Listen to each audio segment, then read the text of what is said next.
बुंदेलखंडी और हिंदी में बहुत, वो तो ब्रज भाषा हो गई ना, ब्रज भाषा ही है फिर तो। अच्छा, अवधि और उसका मिक्सचर है, वो थोड़ा बहुत अवधि जैसा भी है, म्यूजिकल टाइप की होती है ज्यादा।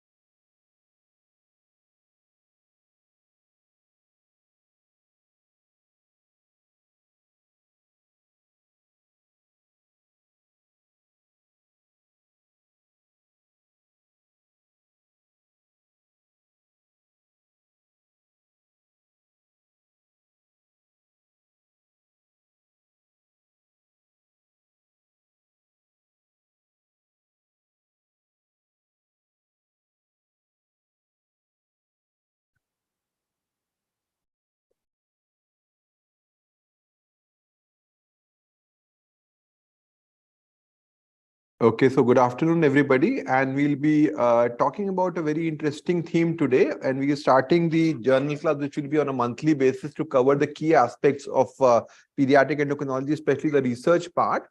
So, as part of the first session, we'll be focusing about 4 articles. 3 of these are about new therapeutic options, which are available in different scenarios, and 1 is about the diagnostic issues. So we'll try to critically analyze as to what really is being published in the journals is one part, and whether it will change our practice or whether it should change our practice now or in future will be the key themes which we'll try to focus on. So whenever we do a literature analysis, basically we have to look at a scenario as to whether we need to change our practice or not, because that's the most important part, and this is what we'll be focusing about in that perspective. So, first of all, when we talk about why do we do literature review? So, why should you do a literature review, Manoj? So first, by reviewing literature, we can know what is going on in terms of the science and research. And second, either implementing that thing in our routine practice, can we make some extra benefits to the patient management or patient care? So basically, it's a lot of issues which are there. So whether a new development is happening, which will have a changes in that perspective, is important. So we have to look at the validity of a particular study, whether it's valid or not, whether that particular study is generalizable or not. So the main aim basically is to see whether we can change our practice based upon a study. So that will depend upon whether the study is valid or not, whether we can generalize that study or not, whether it is a novel work or not. So we see that there are so many papers which are published every time so much research happen. Only a small percentage of them actually change the actual practice. And that's very important, but we should not miss them also, because if we miss them, the things will change in a very rapid fashion, and there are the changes of practice required to be done in that perspective. So we have started off with this grand round. You all can go and have a look at our website, learning.growsociety.in, which covers a lot of pediatric endocrine resources, including programs, training programs of fellowship and diploma, which are available. We do a lot of our webinars, including the grand rounds, postgraduate lecture series, and now the journal club, which is there. There are publications which you can access, and this is the mobile application which can be accessed as well. So what we'll do today is that this is the first journal club we are talking about. So we'll be focusing about 4 publications, and then if we get time, we'll discuss some of the new researches which have happened, which we are not going to discuss too much in detail, but mostly in terms of the news headline sort of a perspective. So we'll discuss about the interaction of BMI standard deviation score and growth hormone, the role of PTH in childhood hypoparathyroidism, novel therapy for CAH in the form of CRH receptor antagonist, and liraglutide used in Prader-Willi syndrome for obesity and hyperphagia. So the first paper which I'm going to review is about the influence of BMI on growth hormone peak response in children who have been referred for evaluation for short stature. Now, this is a very, very important area because we keep on doing growth hormone stimulation tests on a routine basis, and there are known interaction of obesity with regards to the overall physiology of growth hormone, and that could have a significant implication in that perspective. So what we'll do in all these 4 reviews is that we'll talk about the key aspects of assessment of a paper. Why was the study done? How was the study done? So with regards to the background, the rationale, and then about the methodology, whether it is appropriate or not, what did they find in that study? And finally, what is the impact which is there and how does it change our clinical practice or not? So why do we need to bother about the impact of BMI standard deviation score on growth hormone secretion? Now we know that obesity has significant impact on the growth hormone IGF axis. With obesity, we have distension in the stomach, which reduces the amount of ghrelin. There is also an increased adipocyte production of free fatty acids, and both of them inhibit the growth hormone releasing hormone. So you have a decreased activity of the growth hormone releasing hormone. This, along with the direct effect of leptin on the somatostatin pathway, results in a low growth hormone state. So obesity is a growth hormone deficient state. You have got a low growth hormone, but it is not actually deficient in terms of the effect of growth hormone. So the levels of growth hormone go down, but the effect is maintained, largely because of the effect of this free fatty acids on the IGF-1 receptor and the impact of insulin resistance because of hepatic deposition of the fat causing insulin resistance, which causes a reduction in IGF-BP, increase in growth hormone binding protein, and increase in free IGF-1, which culminates in a situation where your growth hormone is less, but your IGF-1 is more and the IGF-1 effect is more. So effectively, obesity is a growth hormone sensitive state as opposed to malnutrition, where you will have a higher growth hormone but a lower level of IGF-1, which is a growth hormone resistant state. So this basically implies that if you have an obese child, they will tend to have a lower growth hormone level. So even if you identify growth hormone deficiency, there may be a theoretical possibility that you are actually overdiagnosing growth hormone deficiency in that setting. So this is very, very important from that regard. So you can have overdiagnosis of growth hormone deficiency in obesity and whether there is a need for a different pediatric cutoff. Now, adult cutoffs are different. So the Growth Hormone Research Society talks about a separate lower cutoff adjusted for BMI in adults.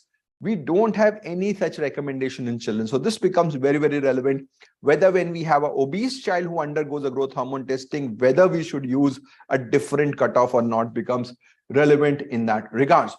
Now, there is already a meta-analysis on this subject.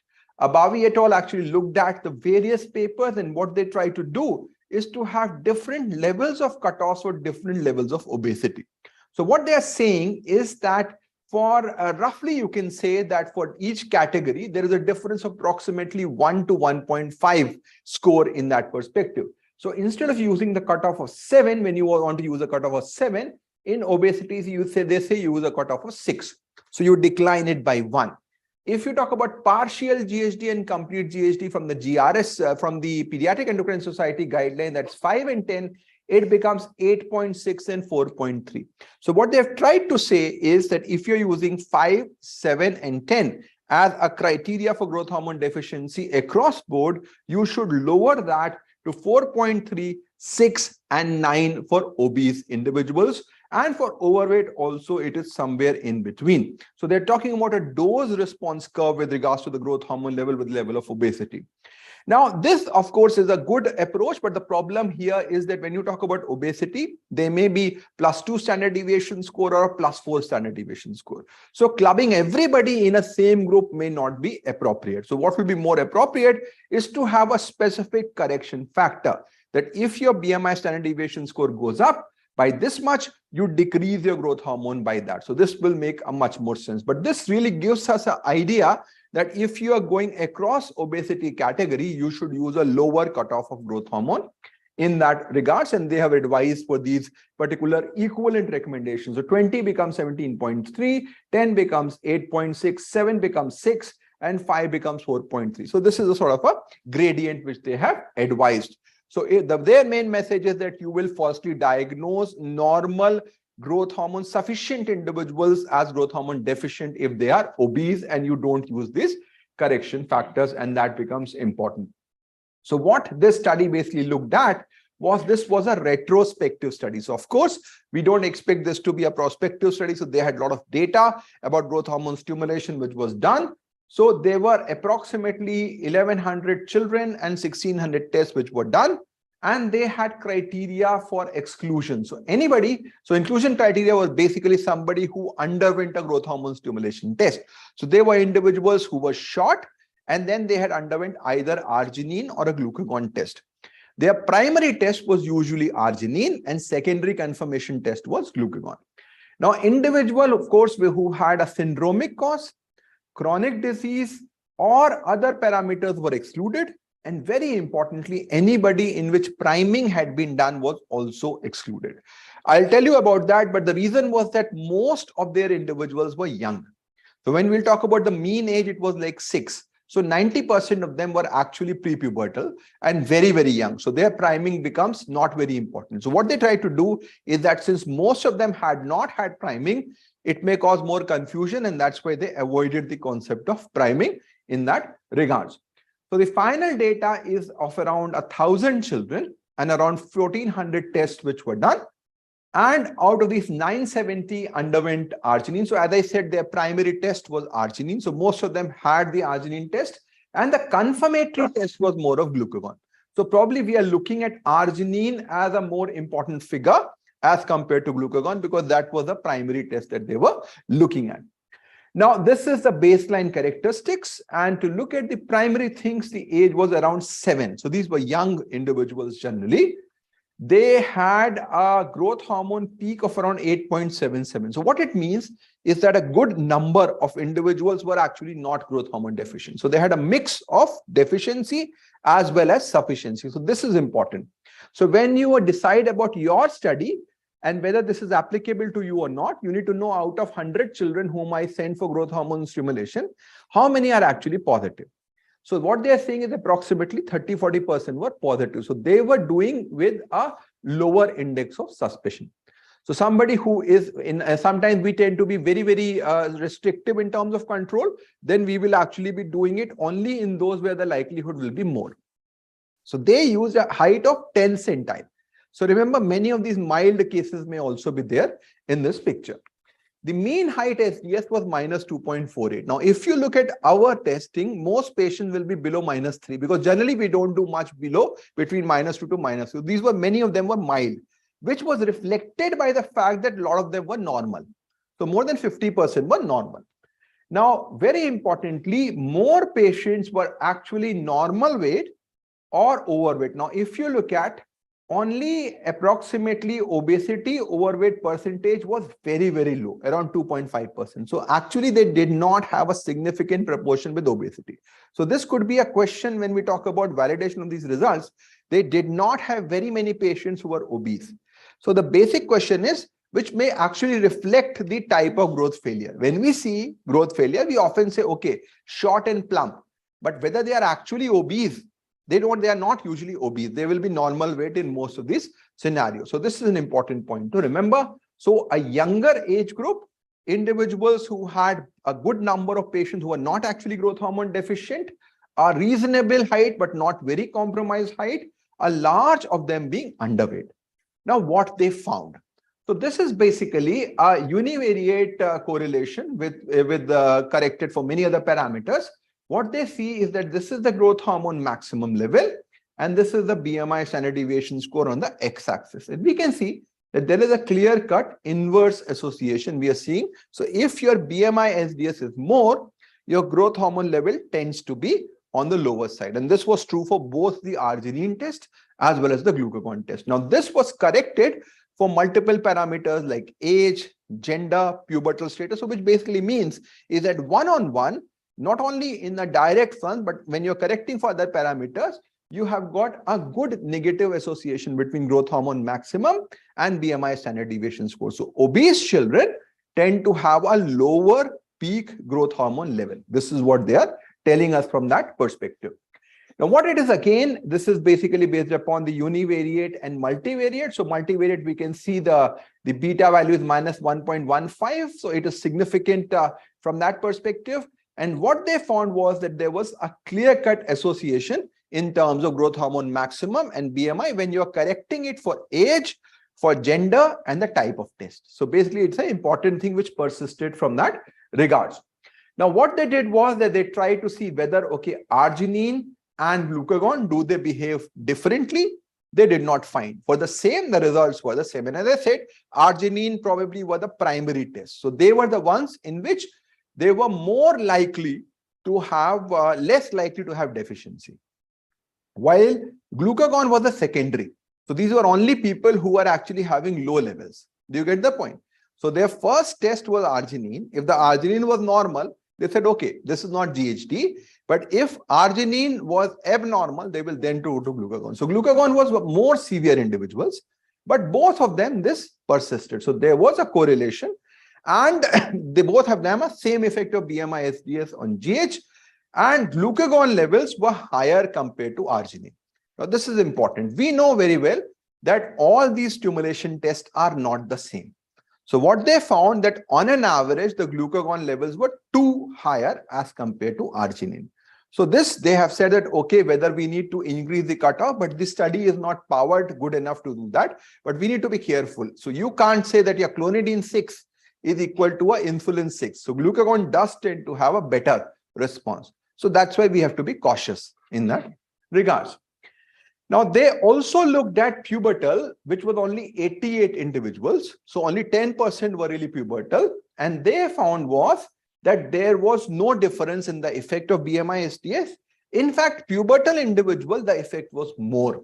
It was, both of them had significant effect, but pubertal individuals, the BMI had a more profound impact on the growth hormone level. So for the same increase in BMI, pubertal individuals will have a more decrease in growth hormone, which will be there. So this is something which was found. So this is an important parameter. Now, what is the nutshell then? So what they said that for every 1 standard deviation score increase in the BMI, you should subtract the growth hormone by 1.1. So they are saying that instead of the previous meta-analysis in which I said, they said, okay, if you are obese, it's like 5 becomes 4 or 4.3. So that sort of a thing. Here they have given a SDS specific score. So they have given a correction factor, which essentially is a regression equation. So basically it's a regression equation. So you say, okay, this is your measured growth hormone minus 1.1 into BMI SDS, and you subtract by that. So for every 1 increase, the growth hormone comes down by 1.1. Now, what does it mean as well? If your BMI comes down, that also becomes a problem. So what we have always been talking that with obesity, your growth hormone level comes down. So what this equation will do now is that if your BMI SDS is minus, you will actually subtract from the growth hormone. And many patients who were labeled as normal will become growth hormone deficient. So this is another tricky thing you have to be addressing here. So now this is what they did, which was interesting. So what they said that if you look at the initial diagnosis versus the correction factor, what happens to the diagnostic category? So in 564 who were negative, it did not make a difference. But 103 children would have been diagnosed as GHD if you made the correction. This is because they were undernourished. So in undernourished children, you will label 103 more as GHD. Now, this to me is a big problem. If you use it across board, then you're going to label everybody as growth hormone deficiency. There were only 16. Now, there were very little obese children. So we have discussed already, they were like 2%. So 2% is 20. So I think in all 20, 16 of them were actually labeled as GHD. But when they applied the correction factor, none of them became GHD. This is what is more relevant. So if you have an obese child who comes to you with growth hormone deficiency diagnosis, be more cautious, try to correct that. And if you say 16 out of 20 were actually excluded because of that, that means that you are unnecessarily not diagnosing growth hormone deficiency in that scenario. But the above figure will cause a lot of problem. So in malnourished, you need to probably have a different sort of a study to study that. So we can't say that. And of course, 308 who were diagnosed continued to be diagnosed as GHD. So exclusion in 16, new diagnosis in 103. So you are probably increasing the burden of GHD by around 30%. So this could be a huge problem if you start doing in every malnourished. Suppose somebody is minus 4 standard deviation score in terms of BMI, minus 3, let's say. So then even if his growth hormone level is 12, you will say this actually you have to subtract 3.3, you will make it like 8.7, which I think is not right. But if you have an obese child who is 2 standard deviation score and his growth hormone is 6, then I'll be very wary in making a diagnosis. So you should understand the message. So if your BMI SDS is +2 and your growth hormone is 6, corrected will become somewhere around 8.2. So if your growth hormone is very low, doesn't matter. But if it is in the borderline range and you are obese, then you should worry about this correction. So what they concluded is that there was this equation of minus 1.1, which we are talking about that. And they found was that for 1 standard deviation score rise in BMI, around 13% rise in growth hormone level. So it's another way of putting it in that perspective. So this correction probably reduces false positive in obese children. This is what we are talking about. But the problem is below 0, you will be over-diagnosing a lot of children. So what they are saying essentially is that in this scenario, you need to be bothered about. So mainly use this for obesity, not for malnutrition. There will be a problem. So this was a retrospective study. Of course, getting a prospective study will be very difficult in this sort of a scenario. Pubertal assessment was done through bone age. So they did not have all the pubertal records. So they said if the boys had a bone age about 13 and girls had a bone age about 12, they were pubertal. But I don't think that will make a huge difference because only 10%, most of them were younger in that perspective. Population was younger children and more of underweight. Now, if you look at our children will be slightly older. They will be like 9, 10 years typically when we are doing that. And they will also be underweight. So obese GHDs are not very common. So probably this is not a big problem in terms of what we are facing, but again, relevant issue. So generalizability, the subjects, test and impact, they were younger children with milder growth failure. So if you have a true growth hormone deficiency, if it's 1, 2, 0, it will not make any difference. But if you have these milder cases, there it will make a difference. So these were milder cases. Tests were arginine and glucagon, and they have already shown that within arginine and glucagon, there is a confusion. So we can't extrapolate 1-to-1 for clonidine. So if you really want to have a cutoff for clonidine, you need to do the study for clonidine, or either a retrospective study and see if BMI makes a difference in that regards or not. So they said that for every 1 SDS BMI rise, 1.1 nanogram can go. So the overall concept from this study is that there is a need of caution in diagnosing growth hormone deficiency in obese individuals with marginal growth hormone levels. That's it. Don't worry about undernourished, don't overcorrect. Otherwise, you will label everybody as growth hormone deficient from that regard. So my impact will be that there is an impact of BMI and GH. There is a negative correlation which is shown, which is pretty much part of the physiology we talked about. But obese individuals, we should consider correction. For non-obese, I think it's not the time to do based upon this information and data. So this was the first journal. Now we will invite Dr. Dhwani, who will talk about the effect of long-term PTH replacement therapy in hypoparathyroidism.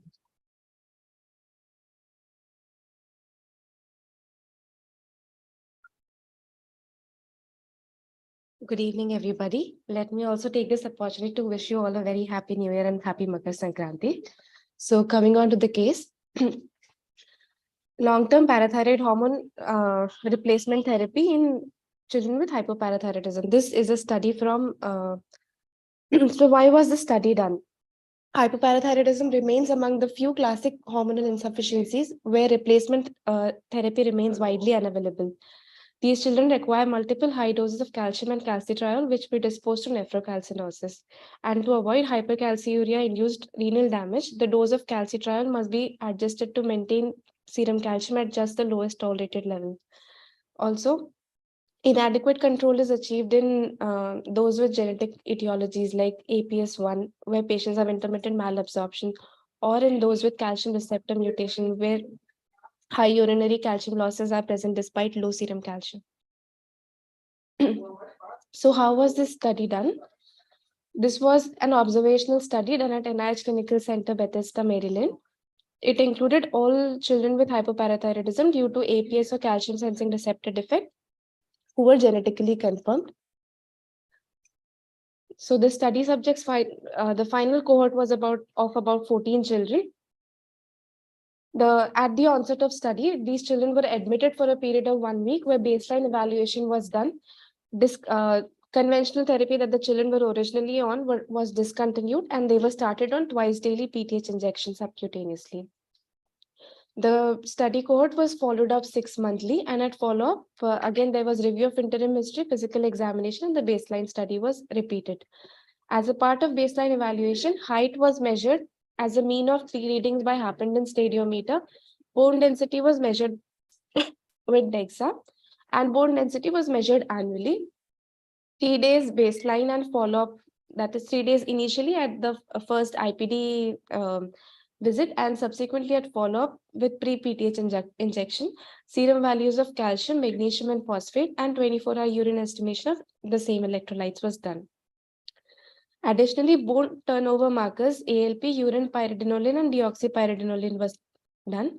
And at the onset of study, renal CT and ultrasound grading, renal CT and ultrasound were done for grading of nephrocalcinosis, which were graded from 0 to 3, where 0 was no nephrocalcinosis and 1 to 3 were mild, moderate, and severe nephrocalcinosis.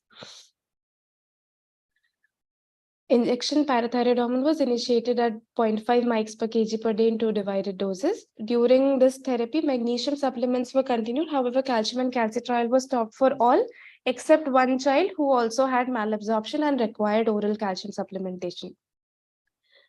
Injection sites included arm, thigh, and abdomen, and the patients were advised to rotate sites.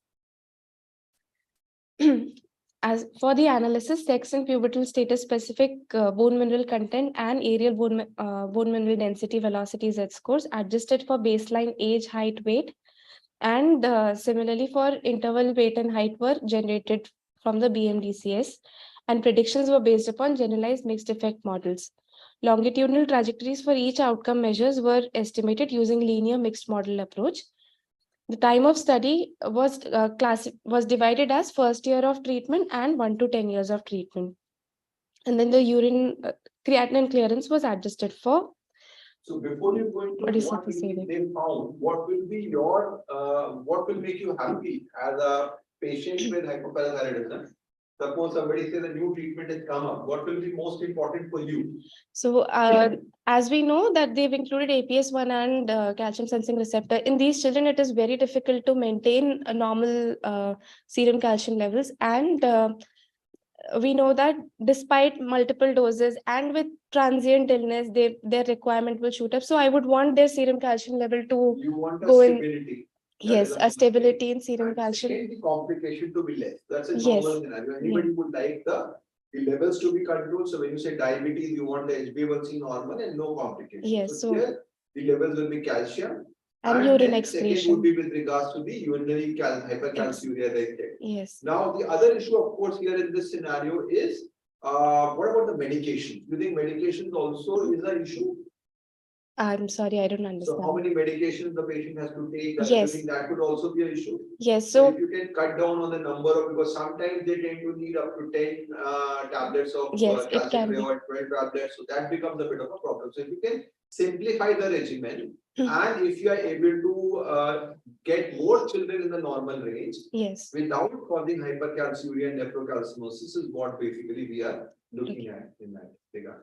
So now what they found? So what they found was the mean PTH dose was 0.35 plus minus 0.08. So how did they titrate that? It was they were following up monthly, and based on that, the doses were titrated. The mean dose did not differ based on the diagnostic group, and individual PTH requirement was mainly influenced by the severity of illness. The mean treatment duration was 6.9 plus minus 3 years. So it was a significantly long follow-up study. Looking at the baseline characteristics, the children were mainly from 7 to 16 years of age. There were 5 patients with APS and 9 with calcium sensing receptor defect. And in the APS1 arm, the age range was 7 to 12, and in the calcium sensing receptor 7 to 16. So that was the thing.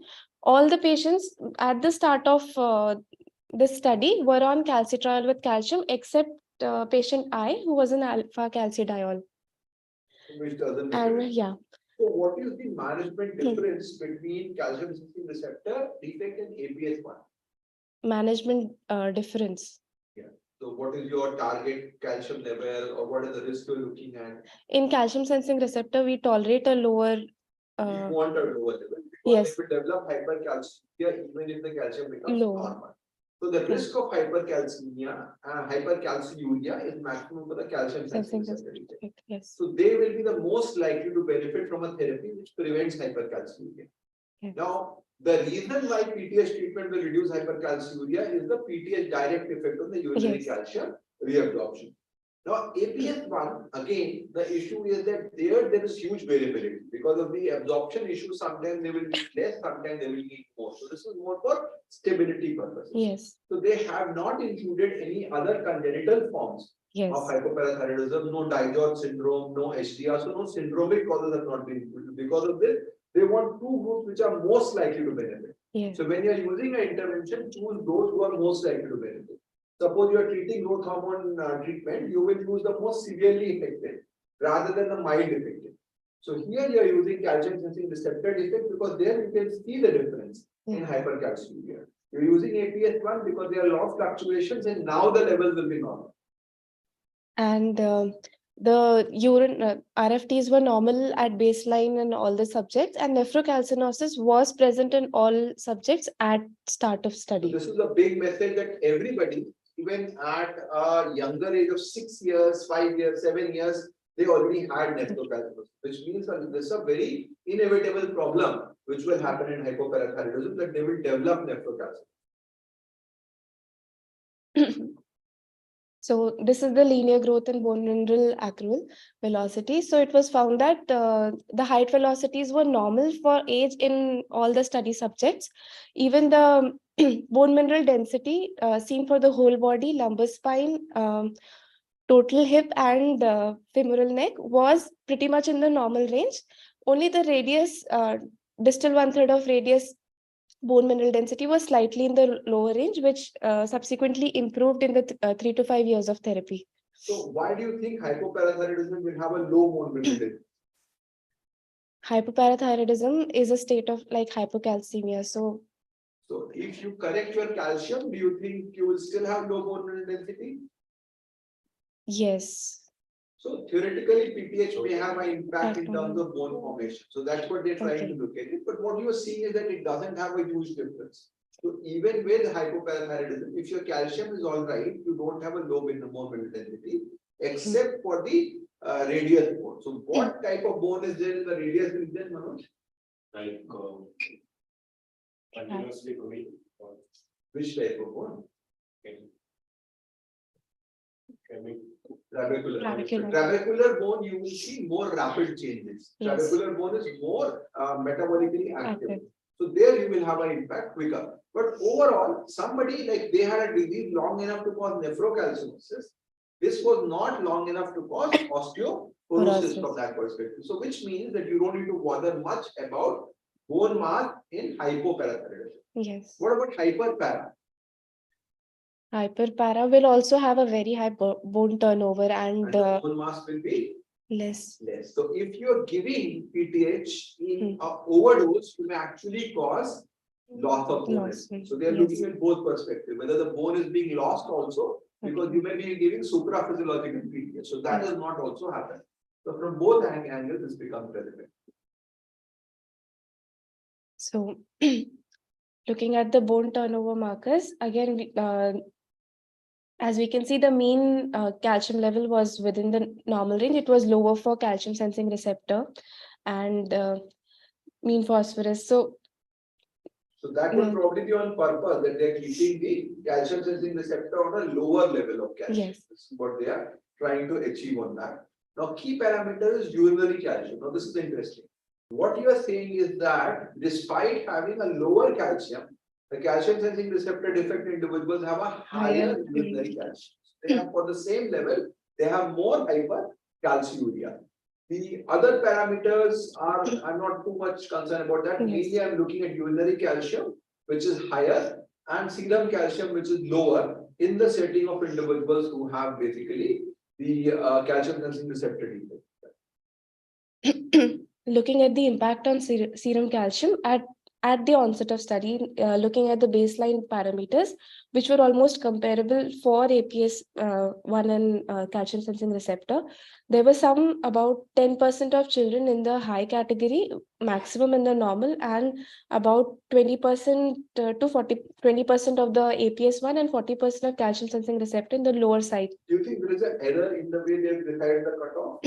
They use the same cutoff for both groups. Yes. Which is not appropriate, Generalized. probably, especially when you are treating with calcitriol. If you're treating with calcitriol, you want them to be on the lower side. So in that regard, what they are saying that 40%, which means total were how many in the CAR group? 9. So around 4 patients in the CAR group were having hypocalcemia, and around 1 patient probably in the other group had hypocalcemia. What happened with treatment? So with treatment, it was found that although the number of high reduced, but the number of normal, the high and normal, both of them came down, and the number of patients in the low group increased. So what you're trying to say is that with With PTH, PTH, your actually hypocalcemia was higher. Yes, So it is sir. something like that. You've got a newer insulin, which your HbA1c is between worse. So if Yes. your primary outcome measure is calcium control, and you say, okay, I want to improve calcium control, probably this is not the answer. At least here it is not showing that it is going to improve, because you are basically becoming hypocalcemic, which may not be good also in that scenario. So this is something which raises the first question. See, whenever we talk about a new treatment, like you're talking about PTH and hypoparathyroidism, we talk about liraglutide, or we talk about CRH antagonist, there is an inertia of an existing treatment. This treatment has been given for ages. Now, if you want to change that, you need to have a significant push.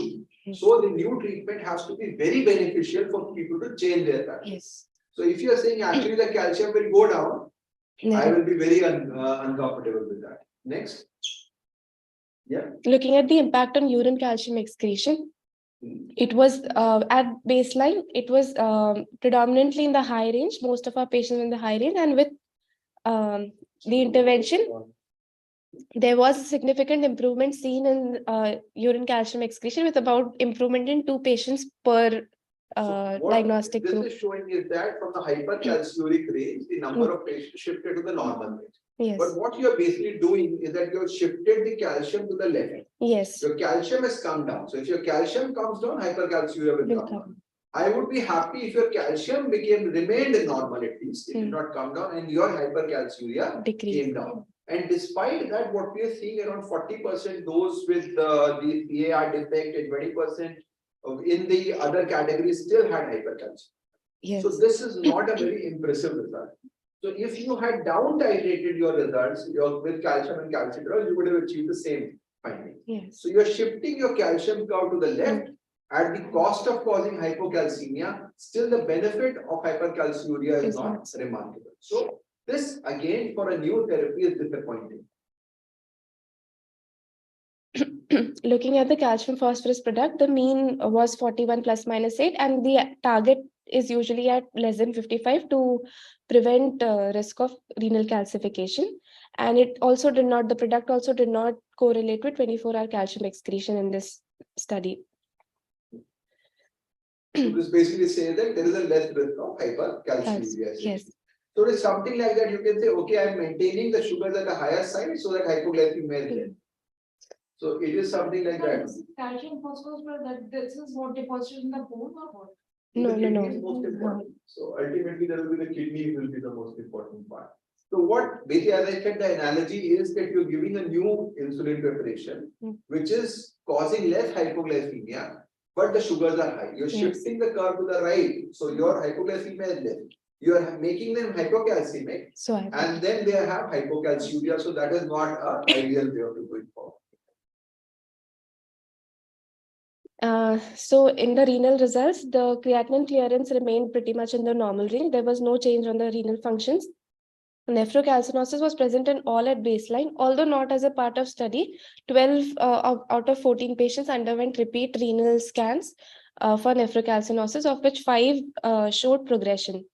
So this is again with no a big change message. We don't have a control arm. Yes. So we don't know the control arm, what is the natural course of nephrocalcinosis, whether it worsens or doesn't worsen, or it's already so bad it can't worsen. Suppose somebody is retina is completely damaged and you say it is not progressing, is already at 0. So Yes. we don't know the severity. So they are saying is that 5 still progress, which is a concern for me. So what you are saying that new therapy, still you have a progression as far as the nephrocalcinosis is concerned. Now, we don't know whether it is too early for the renal dysfunction to set in. Yes. So without a control arm, we can't really say much on that. And no study-related serious adverse events were noticed during the study period. One of the patients developed tibial bone pain, for which the dose was changed from twice to thrice. And children with APS1 continued to have on and off complications because of the inherent disease itself.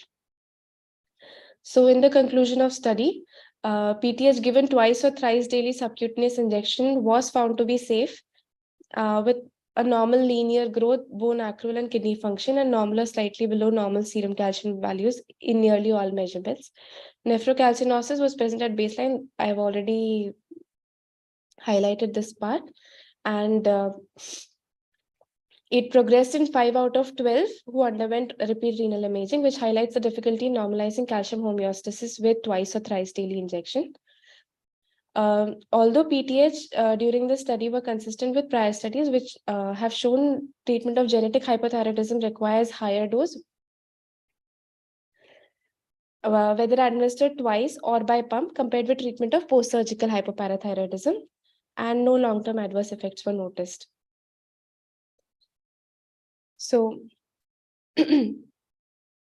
although, so looking at the positive part, this was definitely a long, sufficiently long period of follow-up was done for these patients to know whether PTH therapy worked or not really. But the parts where it lacks is this was an observational study with a very small sample size and a very small subgroup of hypoparathyroid patients recruited here.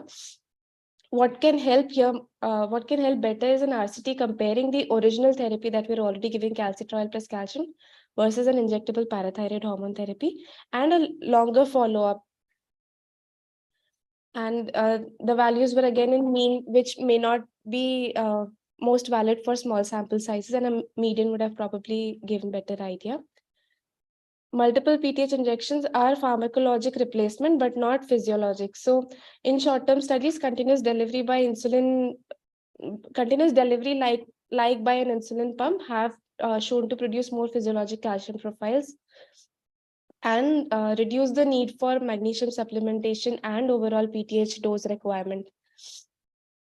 To address the problem of intermittent hypo or hypercalcemia, self-measuring blood calcium device is an urgent unmet need. It could permit frequent dose adjustment, reduce overtreatment, and reduce IV calcium administration during emergency visits for tetany and seizure. It's like a glucometer, you have a Yes, calciometer, which is measuring the calcium levels, and you're titrating based upon that. So basically what this tells us is the limitation. So theoretically, it is very good that if you're using PTH in replacement of the calcium and calcitriol, in that scenario, you have got a good benefit which is happening. But the limitation is in terms of practical issues. So when you talk about PTH giving twice a day and body is producing PTH every 5 minutes, 10 minutes, as per the calcium, it is not going to do much. So it has to be either like a closed loop system sort of a thing for artificial pancreas, the artificial parathyroid. That's what you're trying to create would be the ideal way. Till that time, probably it is. So if you have now a patient who comes to you, he has read this study, they want to say, okay, my child, shall we go to PTH? What will be your recommendation? Maybe not right now. We need better evidence with like an RCT kind of study to actually prove that this therapy is better. Because this, as of now, this therapy has not shown significant benefits. It is an injectable therapy. The cost of therapy will be high. So if all of this goes against recommendations. So for exceptional cases where you have significant hypercalciuria who are not getting controlled, maybe CAR defect, those will be those very rare scenarios where you will think about it. But otherwise, till now, there is no role of routine use of PTH in childhood hypoparathyroidism. But the other big issue that this is PTH 1 to 34. What about teriparatide? People have studied teriparatide in children. teriparatide also, maximum studies that are available are in adults. Very few studies in children. Again, observational studies, including 4 subjects, 5 subjects. So Case we will report based definitely- studies. Yes. So whether we can translate the results of the intact PTH to teriparatide is also a question, and intact PTH is also not readily available. So basically, just to give a final word on that, probably at the moment we are trying to use a NPH like insulin to cover the entire process, which is not going to happen. You would need to have a sort of a, as you said, closed loop, sort of an artificial parathyroid. That will be the best. Otherwise, in something such a dynamic situation, you will have high, low, all those fluctuations will happen. So I think this is a very good review. Thank you. Now we'll come to another common condition. So we talked about congenital adrenal hyperplasia now, and the major problem in CAH we all know is we have to balance between too little and too much. So that hydrocort dose is too little or too much, and that causes problem. If you give less dose, you will have early puberty, you will have bone age acceleration, you will have symptoms. If you give too much, you will have glucocorticoid toxicity, bone health will come down, obesity may happen. So there are always ways in which you can improve it. So Dr. Vibha will talk about this very interesting new concept, which is again from an adult perspective about CAH and how the results and new therapy can change that. So Dr. Vibha. Thank you, sir. Good afternoon, everyone. So I'm here to present a new molecule, tildacerfont. It is basically a CRH1 antagonist, and this has been used in adults with the classical congenital adrenal hyperplasia. And actually, this is studied in only.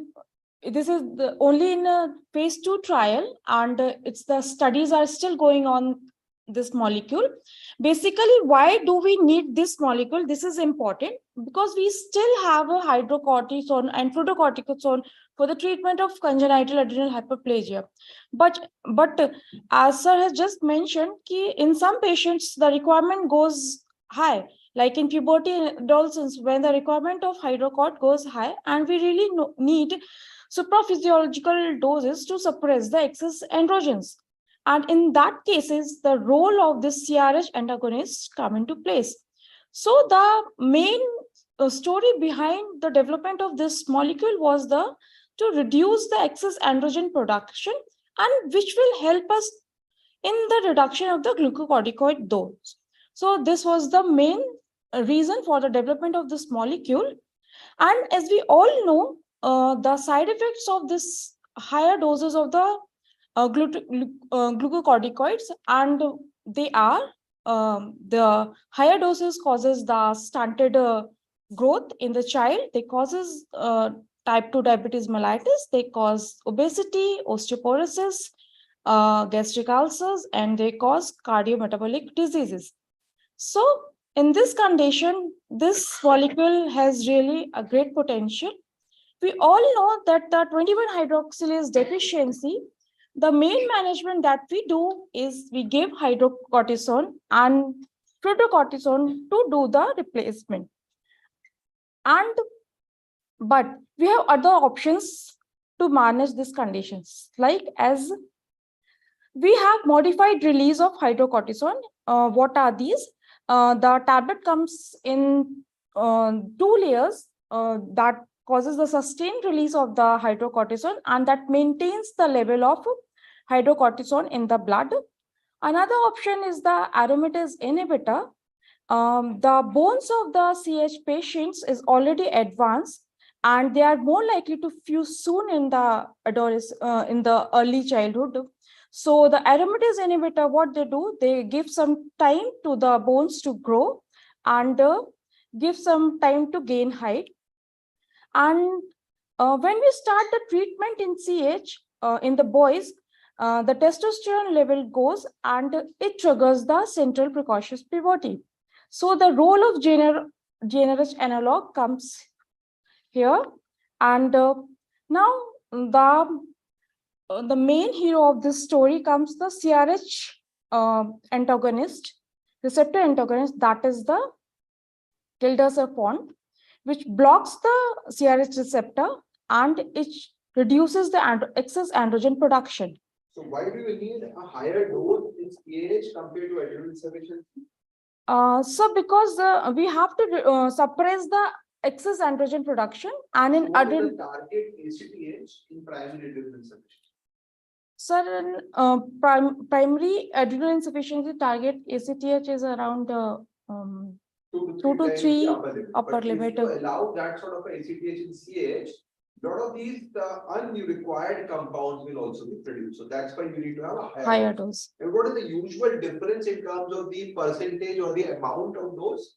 How many milligram per meter square per So day? for the primary adrenal, we require like 10 to 15, and for the this CH for the primary adrenal, we require this 10 to 12, and this CH require 10 to 15. So we are talking about this 3 milligram per meter square per day difference in terms of hydrocarbon. That is the whole picture.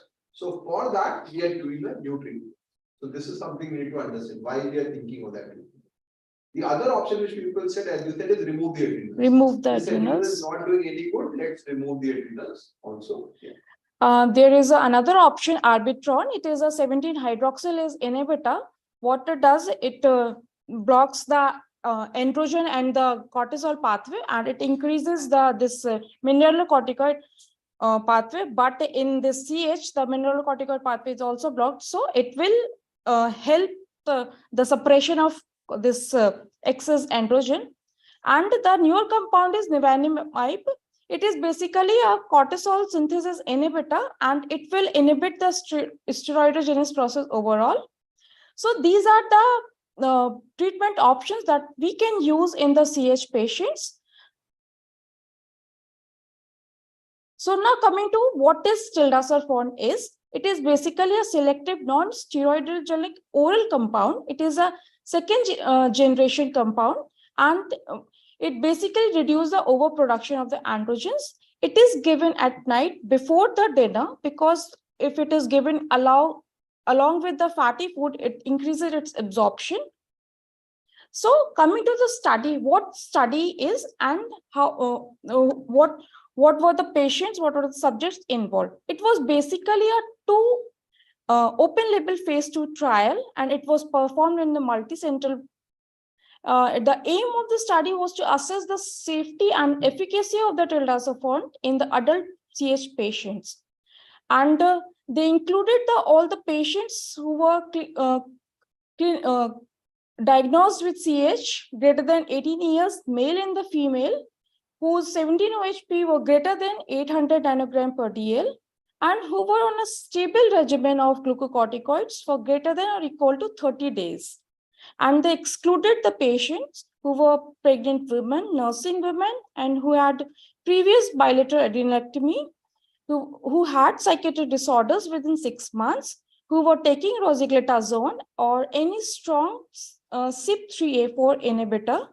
So basically, they have an uncontrolled CAH for the Yes, one sir. which was the criteria. Criteria. So when you say 800 nanogram per dl, This is huge. so what is our target? We keep it below 10, sir. So 10 is 10, 1000 nanogram per dl. 1000. So it is somewhere around the same target. Same. We're talking about 3 times the upper limit. Now see how the study was performed. Basically, in this trial, they performed 2 studies. In the first study that named as 201, they enrolled 24 patients. It was they gave multiple doses. Like we can see, for the first 24 days, there were 3 cohorts, A, B, and C. In the first cohort, they gave 200 milligram for 14 days, then 600 milligram again for next 14 days. Then they escalated the dose to 1000 milligram for the next 40 days. Then they take the sample at the baseline. They take several samples at the baseline day 1, and at the end of the 14 days, in the study 202, they enroll the patients who have completed the study 201. They take the same patients from the 201, and they give single dose of 400 milligram for 12 weeks.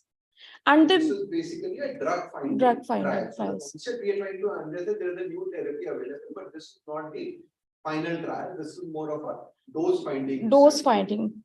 because this is in the phase 2 itself. Yeah. So now what they have found during the study, they found that based on the baseline androstenedione and ACTH, those who have the values greater than twice of the upper limit of the androstenedione, they classified it into the poor disease control, and those who have levels below the twice of the upper limit, they classified into good disease control. So in the study 201, in the cohort 1, 10 participants were enrolled. In the cohort B, 9 participants were enrolled. In the C, 9 participants. And in the study 202, 11 participants were enrolled. What they found that they found some drug-to-drug interaction of dexamethasone with tildacerfont. So they removed the patients who were taking dexamethasone. Now, what they have found, the patients who were taking higher doses of glucocorticoid, they were on a good disease control. Their disease were much controlled, and they were taking like 36.3. They were taking huge amount of in adults you need much higher doses of. So let's assume a body surface area of 1.7. 7. You're talking about 20 to 22 22 milligrams per meter square per day. And people who are on 24 are around 15. So what they're trying to say that 15 milligrams per meter square per day probably is not good enough, in this criteria. So that's why they are on a much higher dose in that perspective. And what they have observed after giving the molecule, they found the effects on the biomarkers. Like in the poor disease controls, the levels of ACTH, 17-OHP, and androstenediones all were reduced after giving the tildacerfont, and there was no dose response curve. It means after giving either 100 milligram, 200 milligram, 600 milligram, or 1000 milligram, there doesn't found any. In fact, you are seeing that at 1000 the response is going off. Yes, sir. Probably having a saturated kinetics. So after a level it goes down. So even 200, 600 are 200 seems to be a very good. Yes, sir. Yeah. 600 definitely is okay, but 1000 is actually going down. So a higher dose may not be good enough. And they didn't found any additional benefits if they give 100 milligram as BD. And they didn't find any benefit if they have given this 200 more than 200 milligram. And in the good control disease, they found that levels do not reduce much as compared to the poor controls. That is expected because already they are good controls. So how better you will make it? The issue there will be whether you can reduce their hydroquinone dose. They are on 36, whether you can bring them down to 24 and still they are in good control. And the study 202, what they found, the results were same like in the poor disease control and the good disease control. The levels reduced at a much lower level in the poor disease control, and the levels reduced to much, the curve is much flatter in the good disease control. As soon as you stop, it became high. It rises up. So it's a temporary effect, of course, as expected, but we're talking about figures down of around 40%. Yes, sir. So if suppose your level of, let's say 17 OHP was around 10 nanogram per ml, it comes down to 40, it becomes 6. So you are in a good control in that perspective, and then maybe you can cut down the dose a bit. And what they found, there was a large biomarker reduction over 12-week treatments if they were on a stable glucocorticoid regime. And they also found effects on the TARTs. And after 6 weeks of the treatment, they found that there was a 23% reduction in the TARTs.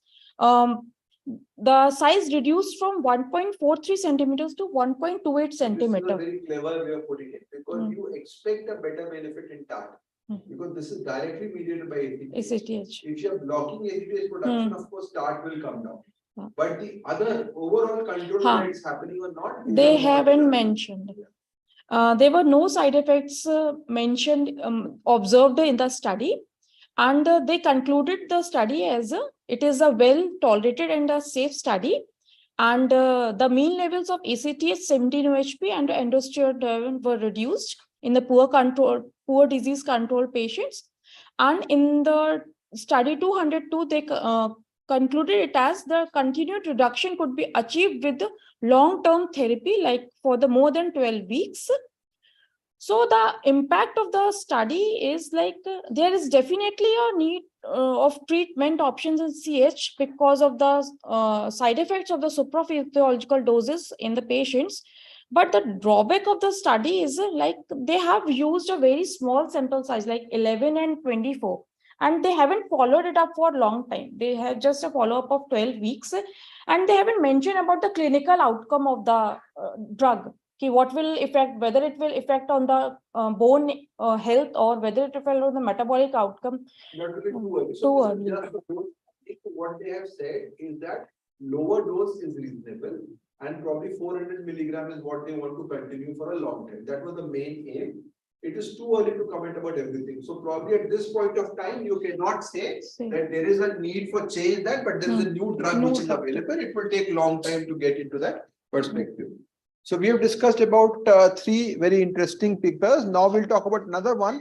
In children with Prader-Willi syndrome, again, is a big challenge. And we know we don't have many much therapeutic options. People have talked about growth hormone therapy for body composition. They have talked about bariatric surgery. So we'll now talk about this newer drug in the theme, which is liraglutide for weight management. So Dr. Manoj will talk about this paper, which was published just this month in the JCM. So, good afternoon to all. Today is the occasion of the Makar Sankranti, where we eat chikki, gajak, and unju, which can cause the obesity. But our obesity has, it is not a pathological obesity because our satiation is normal. So today we will discuss about that topic, in where we are discussing about the obesity management and where the satiation is a defective. So my topic is liraglutide for the weight management in children and adolescents with the Prader-Willi syndrome. So this is the multicentric study, which probably 9 center has chosen, and your article is just published before 1 month.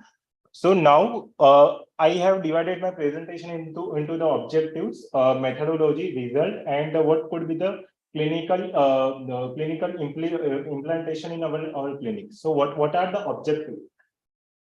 So main objective for this study to determine whether liraglutide treatment for weight management is superior in comparison to placebo in pediatric individual with the Prader-Willi syndrome. So why this question has came into the picture?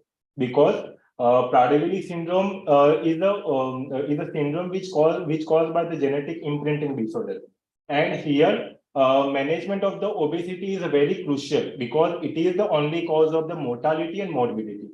So, and according to adult data, they have tried liraglutide and exenatide, which has given a proven beneficial role in terms of the weight management and in terms of the obesity management. But children is not mini adult. So here we have to see the efficacy and safety of the liraglutide in the Prader-Willi syndrome. So aim of the study to investigate the efficacy and the safety of liraglutide in children and adolescents with the Prader-Willi syndrome. So it was conducted over 20 sites in the world, and the duration of the study was 5 years, November 2015 to 2020. And in this study, total 64 patients was enrolled. Although it is a very rare disease, the number could be the rare, could be the small. And among them, they have divided into 2 age groups. Among them, 32 were adolescent and 24 has children. What was the other age? What's that? What about the other age? It was missed. After they discontinue the treatment. 64. It was the data.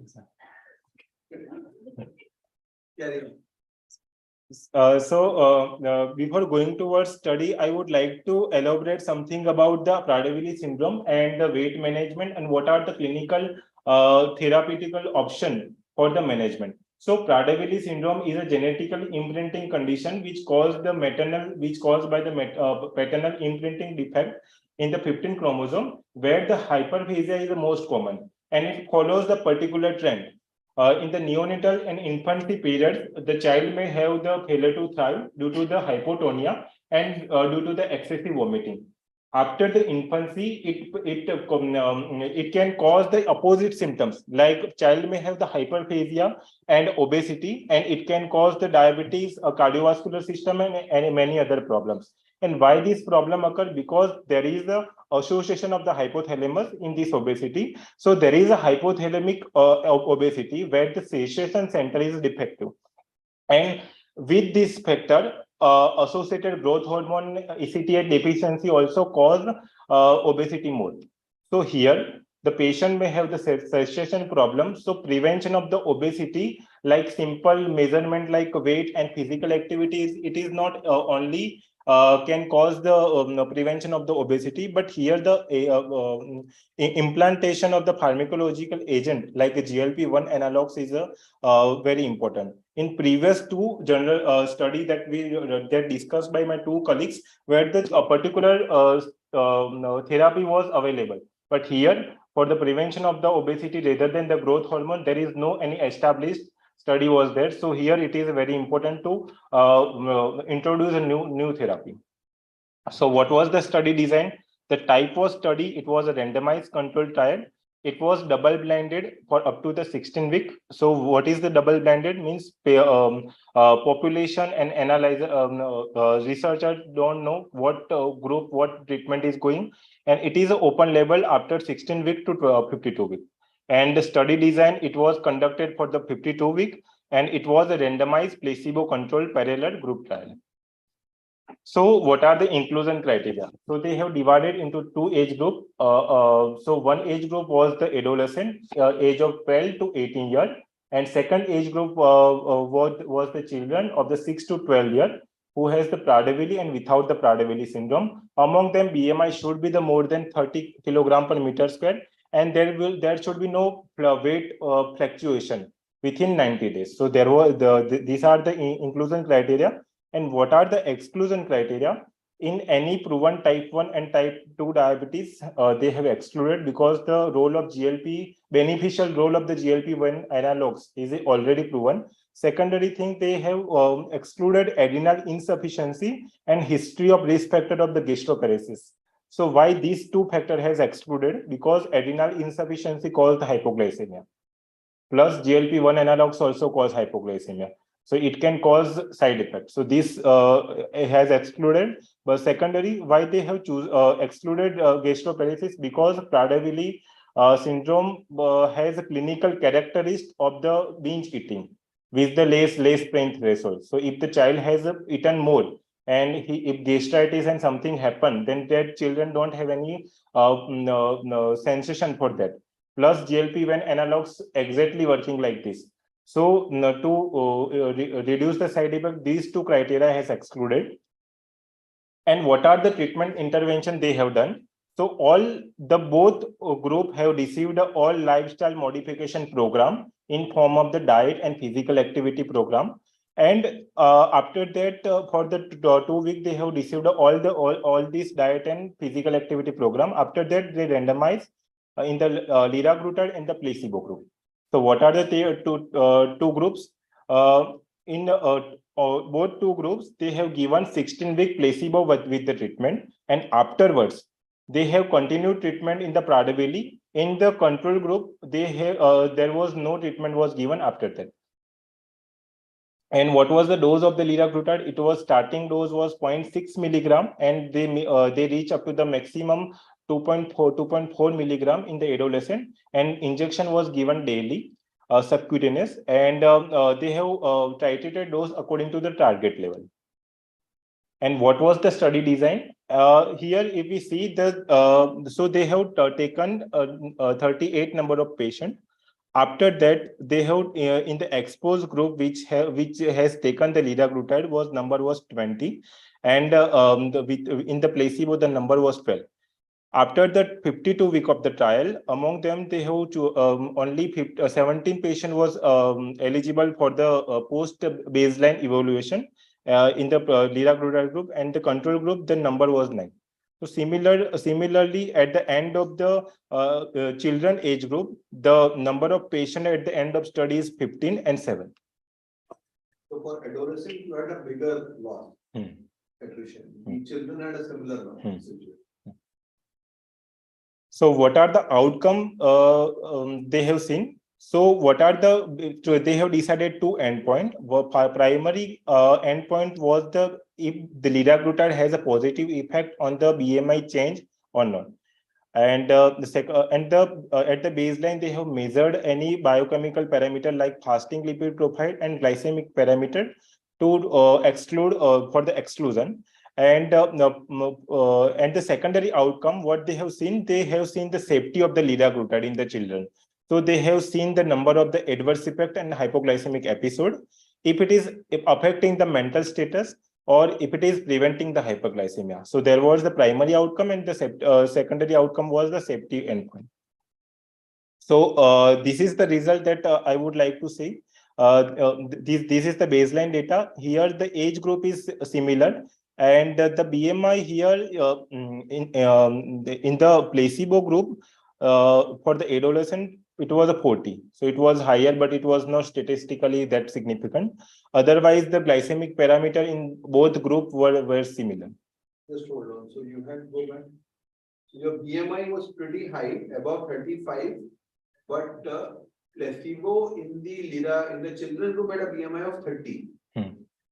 So yeah, but they haven't mentioned about the Z score. The Z score is there. Z score is there. 4. So yeah, pretty obese. Everybody is above 3.2. It's a pretty obese group. So what are the results they have seen? To discuss about the primary outcome, they haven't seen any significant result in the primary outcome in the adolescent and in the children. So p-value for all the group at the endpoint was it is not less than 0.05. And the secondary outcome at the supporting primary outcome, they have seen whether child has lose more than 5% of BMI or not. Target is around 10%. Yeah. But any anti-obesity drug which is less than 5% is considered to be not effective. So this is what we talk about BMI Z score change. So it is not at all change in that aspect. So BMI Z score change more than 5% and the 10% as the secondary supporting primary endpoint, it was also not significant. So if I conclude this slide, then there was no any change in the primary outcome in terms of the BMI change, or not any change in the supporting primary outcome, which is the more than 5% or 10% BMI change. So this is the graphical presentation of the primary outcome. Here, as we are seeing, they have started with the same BMI almost. In the adolescent, at the 16 week, they were at the similar range, and at the 52 week, they have shown some difference, but it was not a statistically significant. What happened in 16 weeks? The placebo was not given any medication. So the placebo group was earlier thinking that they were getting some medicine, but they actually had a placebo effect. Okay. And they might have been more strict in terms of diet, that they might be called, that study coordinators might be calling. After 16 weeks, once they were off all medicine, they started to gain more weight. So their loss is lower as compared to the other thing, but that of course is not significant. But 16 weeks, if you see, both are equal in both that. In both age groups. So it means that just by giving some placebo medication, their satiety came down or whatever. This was there. And here they beautifully shown by the error bar graph, which is showing no any changes in the BMI. What is that? So error bar graph. Yeah, that is of course there's no difference there. But what I'm saying that in 16 weeks they were absolutely same. But after that there were some variations which were there. So secondary outcome, either they have changed their behavior in terms of the hyperphagia. So they have total 4 score: total score, hyperglycemia behavior score, hyperphagia driving score, and second is the severity score. So in terms of the previous reports, so in terms of the secondary reports, in the adolescent, they have particularly seen that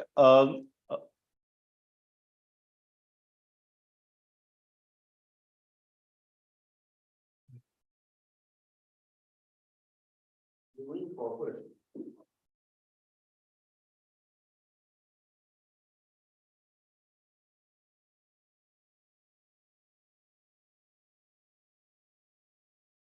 So here we are seeing in the adolescent who has received treatment in comparison to liraglutide and the placebo at the 52-week.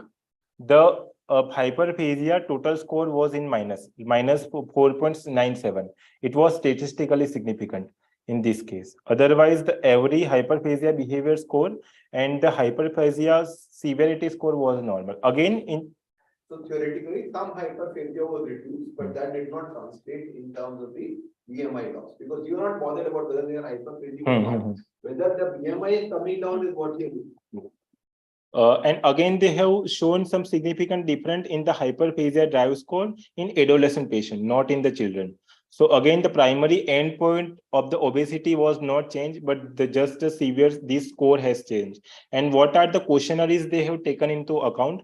Like how much a child is manipulating parents for this for the foods, how much he is stealing foods at the night, and how much he is vigorously asking for the food. So these kind of the certain questionnaire have included in this question question base. And what are the now coming toward the second point, which is a safety point. So now, if I talk about the adverse effect, then they have not found any particular serious side effect in terms of the liraglutide in comparison to placebo. The most of the number of patient who got the side effect was similar, but number of event in this liraglutide age group was more. So what are the side effects that they have generally seen? They in terms of the abdominal pain and in terms of the diarrhea. So here, if we are seeing the adverse event rate, then in the liraglutide, it is a 7,073%, and in the placebo group, it was around 6,000. So they have multiplied the number of event with the number of population, number of people they have who is getting side effect, and they have did the equation and they got them. 17% people had 138 events, yet 11% people had 76%. Anyway, so what they're saying is that there was a not too much difference as far as the adverse effects is concerned. And here in children also, they have seen some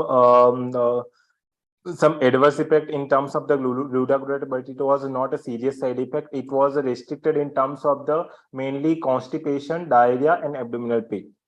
So if I conclude this study, then what is the conclusion of this study? There was no any superiority effect of the liraglutide over the placebo because there was no change in the BMI SDS. Hyperglycemia was changed, but it was not significant. Second thing, improvement in the hyperglycemia score they have seen, but it was only in the adolescent. And safety profile was as same as other study.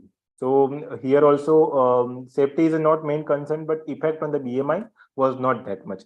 So if we what you're saying is that basically you have a drug which has probably no effect and no side effect. Yeah. So both are there. So if we see this study, then what are the limitations of this study? The sample size is very less. So it was around 64 patients, and they have done this study. And but it is a very rare disease. The sample size getting a sample size is also issue.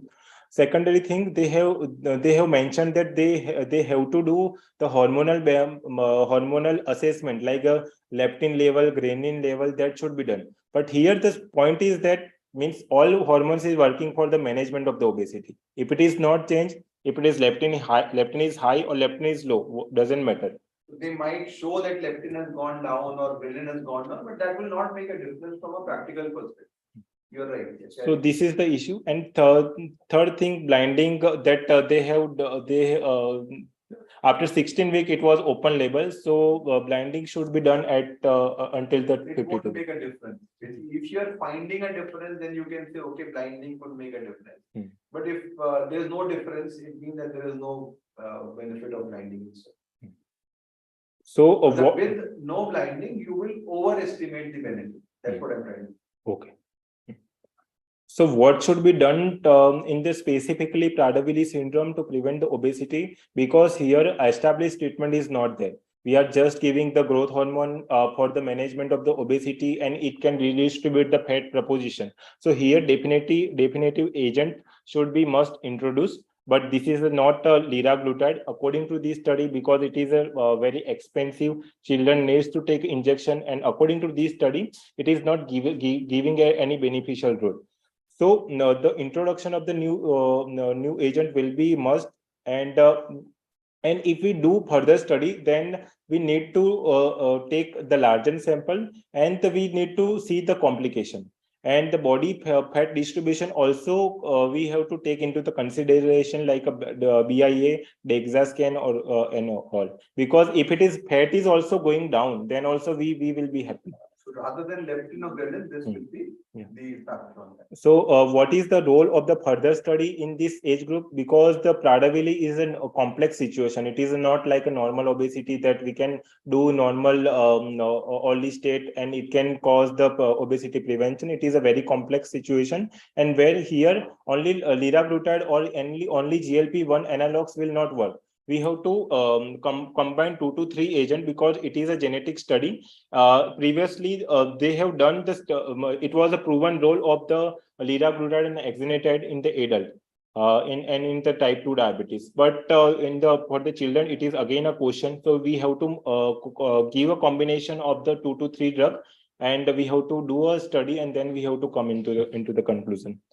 So where the here the new introduction of the new agent is important, because the obesity is main concern and need an agent which act at the society level. So I think again the message here is that this drug, which looks very helpful, probably being an injectable drug with such a high cost, it doesn't make much sense at this perspective, because there are so many issues, and the benefit also tends to be on the lower side.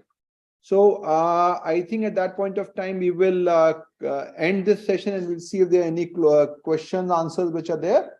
All of you can go and have a look at our website, the courses and the mobile application. We'll see if there are any questions are there. So what we try to do through this journal club is to look at 4 very relevant issues about how things should change. So for the first paper, we can say that if somebody is obese and has a borderline level of growth hormone deficiency, think twice before labeling them as GHD. Second paper, hypoparathyroidism PTH role at the moment is not giving too much of benefit, and probably it will be too much of a task to give it at the moment, unless, as Dhwani talked about, a closed loop sort of a scenario is developed. With regards to the use of CRH receptor antagonist also, it's too early, but this could probably and potentially have a benefit of reducing the dose by maybe 3 to 4 milligram per meter square per day. And finally, liraglutide, definitely if there is diabetes, you will be thinking about that. And now with semaglutide, again, that will be a good option in that perspective. But at the moment, in childhood and adolescent Prader-Willi syndrome, it is of limited benefits. Now, all these papers are largely from the JCEM and also from the hormone research in pediatrics. So we'll be focusing every month. We'll have such journal clubs in that perspective. And I'd like to thank all of you.